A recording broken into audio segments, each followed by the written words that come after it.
সমগ্ৰ অসমবাসী আজি এই পবিত্ৰ দিনত অসম দিৱসৰ উপলক্ষে চুকাফা দিৱস উপলক্ষে শুভেচ্ছা উল্লেখ আৰু মৰমৰ স্নেহ জনালোঁ। আজি এই মহান দিনত আমি আজি ৰাজগড় মাজমজিয়াত ৰাজগড় জিলা পৰিষদ ভৱনত মোহন দেওধাই বাইলুং বংশালী পৰিষদ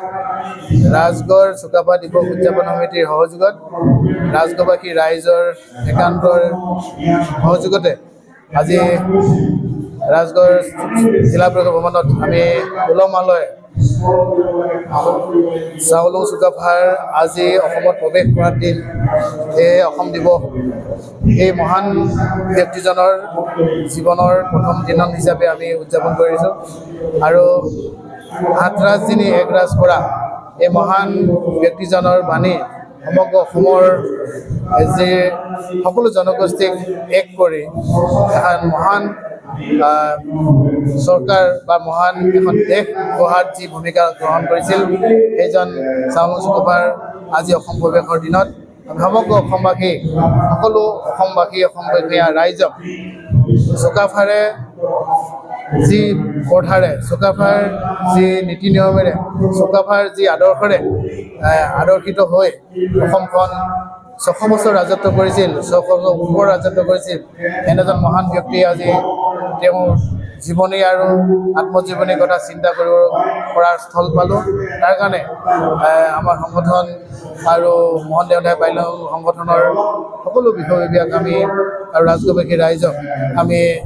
আজি অনুষ্ঠানত সহযোগ কৰাৰ বাবে সকলোকে আমি ধন্যবাদ জ্ঞাপন কৰিছোঁ।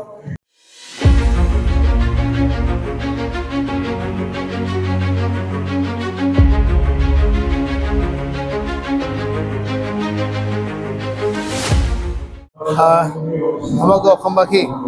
আজি এই পবিত্ৰ দিনত অসম দিৱসৰ উপলক্ষে চুকাফা দিৱস উপলক্ষে শুভেচ্ছা উল্লেখ আৰু মৰমৰ স্নেহ জনালোঁ। আজি এই মহান দিনত আমি আজি ৰাজগড় মাজমজিয়াত ৰাজগড় জিলা পৰিষদ ভৱনত মোহন দেওধাই বাইলুং বংশালী পৰিষদ ৰাজগড় চুকাফা দিৱস উদযাপন সমিতিৰ সহযোগত ৰাজগড়বাসী ৰাইজৰ একান্তৰ সহযোগতে আজি ৰাজগড় জিলা পৰিষদ ভৱনত আমি উলহ-মালহে চাওলুং চুকাফাৰ আজি অসমত প্ৰৱেশ কৰাৰ দিন এই অসম দিৱস এই মহান ব্যক্তিজনৰ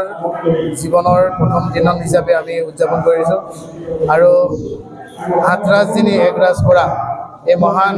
ব্যক্তিজনৰ বাণী সমগ্ৰ অসমৰ যি সকলো জনগোষ্ঠীক এক কৰি এখন মহান চৰকাৰ বা মহান এখন দেশ গঢ়াত যি ভূমিকা গ্ৰহণ কৰিছিল সেইজন চাওলুং চুকাফাৰ আজি অসম প্ৰৱেশৰ দিনত সমগ্ৰ অসমবাসী সকলো অসমবাসীয়া ৰাইজক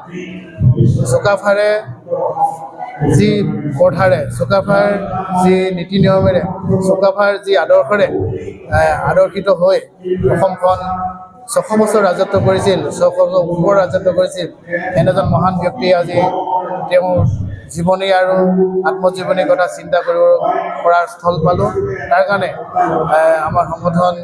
আৰু মোহন দেওধাই বাইলুং সংগঠনৰ সকলো বিষয়ববীয়াক আমি আৰু ৰাজগড়বাসী ৰাইজক আমি আজি অনুষ্ঠানত সহযোগ কৰাৰ বাবে সকলোকে আমি ধন্যবাদ জ্ঞাপন কৰিছোঁ।